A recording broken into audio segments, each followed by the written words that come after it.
Hello and welcome to Reasoned UK with me, Darren Grimes. We're the channel that asks you to think more and follow less. This episode is absolutely no exception. Today I'm joined by James Yucel, who is a student that set up a campaign to defund the BBC. A young conservative going against the grain and setting up, I think, one of the most important campaigns that we've got going on in the United Kingdom at the minute. It's absolutely no surprise, it'll come as no surprise to all of you, that the BBC has not handled the reporting around COVID well. It has sought to find gotcha moments at every given opportunity. I don't think it's handled the protests well, basically becoming what I would deem to be a propaganda wing for these protests, for those committing criminal damage and rioting on our streets. It has not given fair and balanced reporting about a police officer that punctured her lung, for example, actually passing the protests off as being largely peaceful. So I wanted to ask James, why has he set up this campaign, what he wants to happen, what he thinks will come after the BBC, and whether or not that matters. Is it just worth us all standing up and being counted as far as the licence fee is concerned? Have a watch, let us know what you think in the comments, and do consider hitting that little subscribe button and the notification bell. Cheers.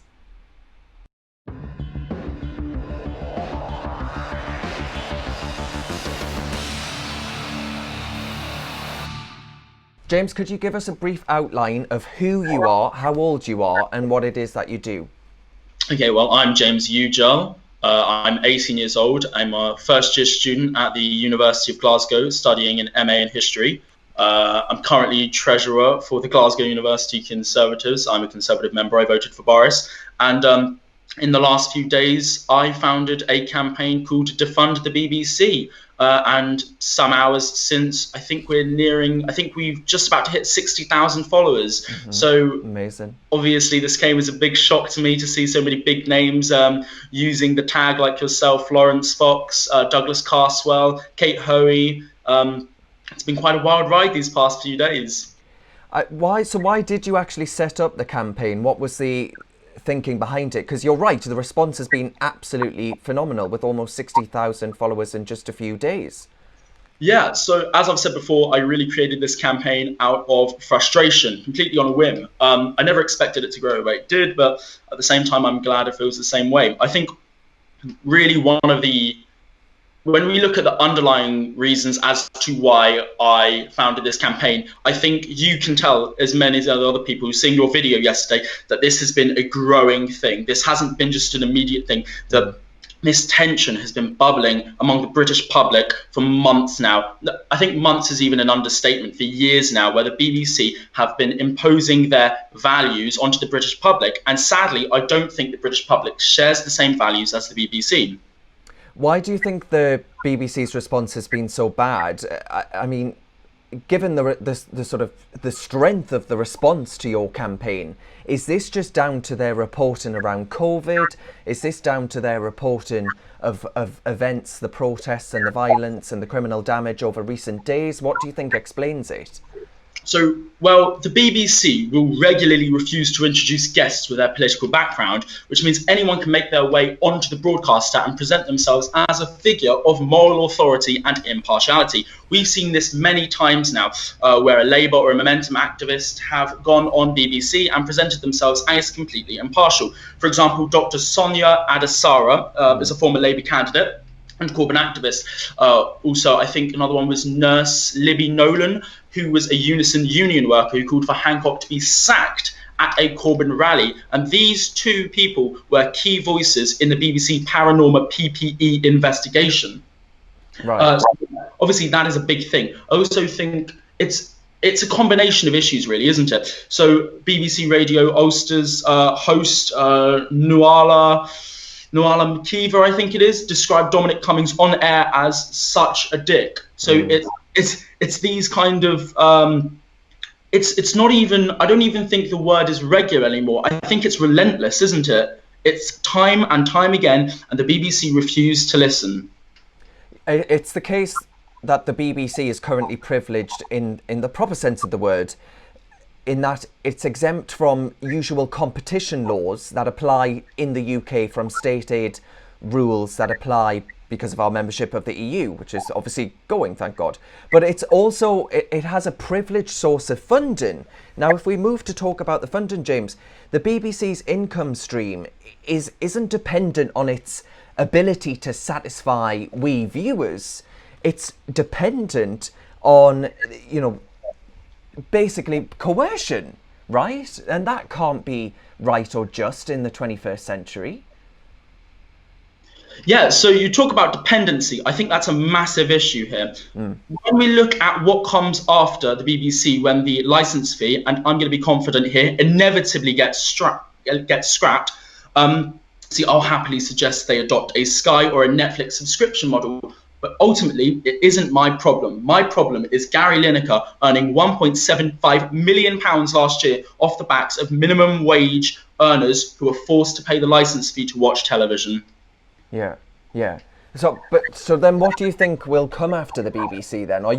I know you said that's not my problem, but are you worried that because we're never going to, you know, move out and be able to have a sort of conservative, free-thinking channel because of Ofcom regulations? So are you worried that actually maybe there'll be some unintended consequences of scrapping the licence fee?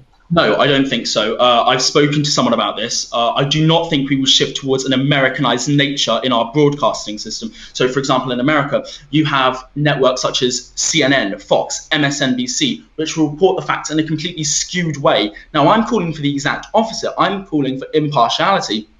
And many have tried for years to reform the BBC, and it just hasn't worked. So I think this really has been the last few weeks, hasn't it? It's been the final straw for many people, myself included, which is why I set up the campaign. Now, for me, I would not like to see a shift towards Americanized TV because I think it deeply polarizes the United States of America. I visit there occasionally, and I will be going there for my year abroad at university. And I don't think, and I've seen the level of debate that goes on, I don't think it's unhealthy. I think we have in comparison to other countries, I think we have a good standard of broadcasting, but it is rapidly depleting. And I think you'll see that yourself.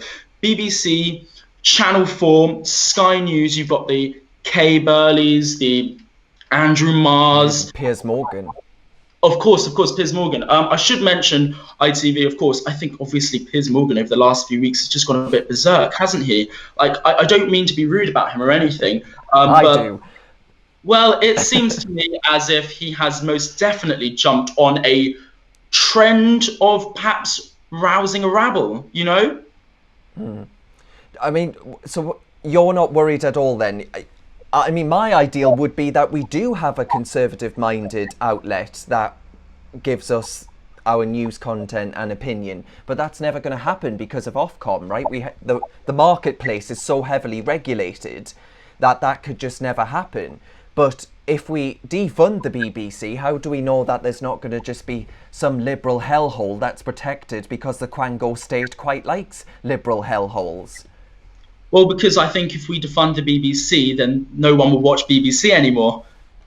Because we defund the BBC, and I will be perfectly honest, I'm a member of the Conservative Party, I'm supportive of Boris and his policies, but to be quite frank, at this stage, if the government do not defund the BBC, the people will. I don't know if you saw, there was an Express piece out yesterday about how BBC license figures are at an all-time low. I think this is definitely a sign of the times where you see people are getting their information now from social media. I think that's strikingly apparent. Less and less people are watching the news, especially younger people. But I think a massive thing that's been turning people off is the way that the BBC hold themselves. And hold themselves to account or lack thereof of account. So we look at different networks, of course, like ITV and Sky, which, as you said, feature Piers Morgan. And of course, they're not particularly good role models for the BBC. So if the BBC do turn into some liberal hellhole, as you described, then I really do not think that they will have much of a viewing anymore. So how do people do what you're asking them to do, James? How do people actually start to defund the BBC? Right, okay, so it's very simple. You go over to my Twitter campaign, which is at Defund BBC, that is Defund BBC, and you look at my twinned Pete, which is the tweet at the top of my page for those not familiar with Twitter. And there is a link there that will take you to a site where you will fill in a simple 5-minute form where you can refund and cancel your BBC license fee for the next 2 years. Just declare you don't watch the BBC, and you will not have to pay any money towards the fee anymore. And that will extend for 2 years until you have to fill in the 5-minute form again. It's really simple. Yes, I mean, because it is one of the most regressive forms of taxation that we've got in this country, and it actually penalises single mothers quite a lot, to be honest with you, which I find completely morally objectionable. So I hope people do actually listen to you. But I mean, if we touch on one final point, James, I used to find Little Britain hilarious, but I don't anymore. Comedy has clearly moved on. But does the BBC have a right to tell us what to think, what we should and shouldn't think? I think you raise an interesting point. It's looking at the idea of a collective hive mind, where a certain broadcaster will impose their values on the people of this country. Now, I don't want to talk about Little Britain specifically, but if we look at the type of comedy that has been removed from BBC, and it's not even that, it's BBC, it's Netflix, it's Amazon, it's so many other networks as well, has been removed because of this kind of, I'd like to refer to it as a metropolitan elite kind of thinking towards things, this whole imposing of values. Now, I think, like Ricky Gervais said, it does become very dangerous when figures of authority tell us what we can and cannot laugh at. And obviously, here's me quoting a very liberal comedian. But I think it's definitely an interesting topic to look at. I think at the end of the day, that whether or not the BBC gets defunded, I personally am very confident that the BBC will get defunded.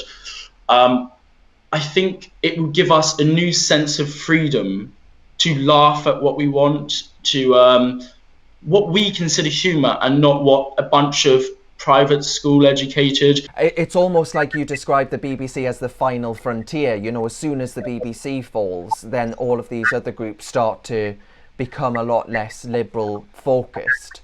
100%. I think this is the first domino in a long line of them.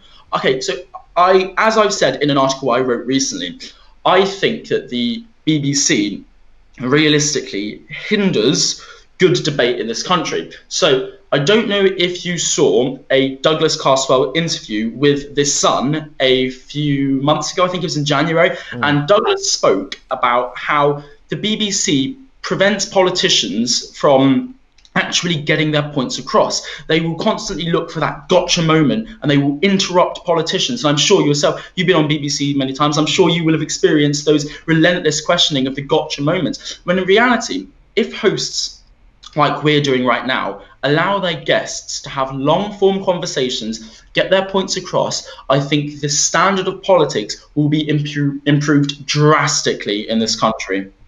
Absolutely. Anyway, James, I'll end it there, but people can find you on Twitter. They can use the hashtag. Is it Defund the BBC or Defund BBC? I can't remember. It's Defund the BBC. We didn't get the handle, but of course, it's at Defund BBC. That's DEFUND BBC, and hashtag Defund the BBC. Brilliant. I would recommend everyone check it out, get involved, because this is something that I think is becoming increasingly important. So well done you. It's a fantastic campaign.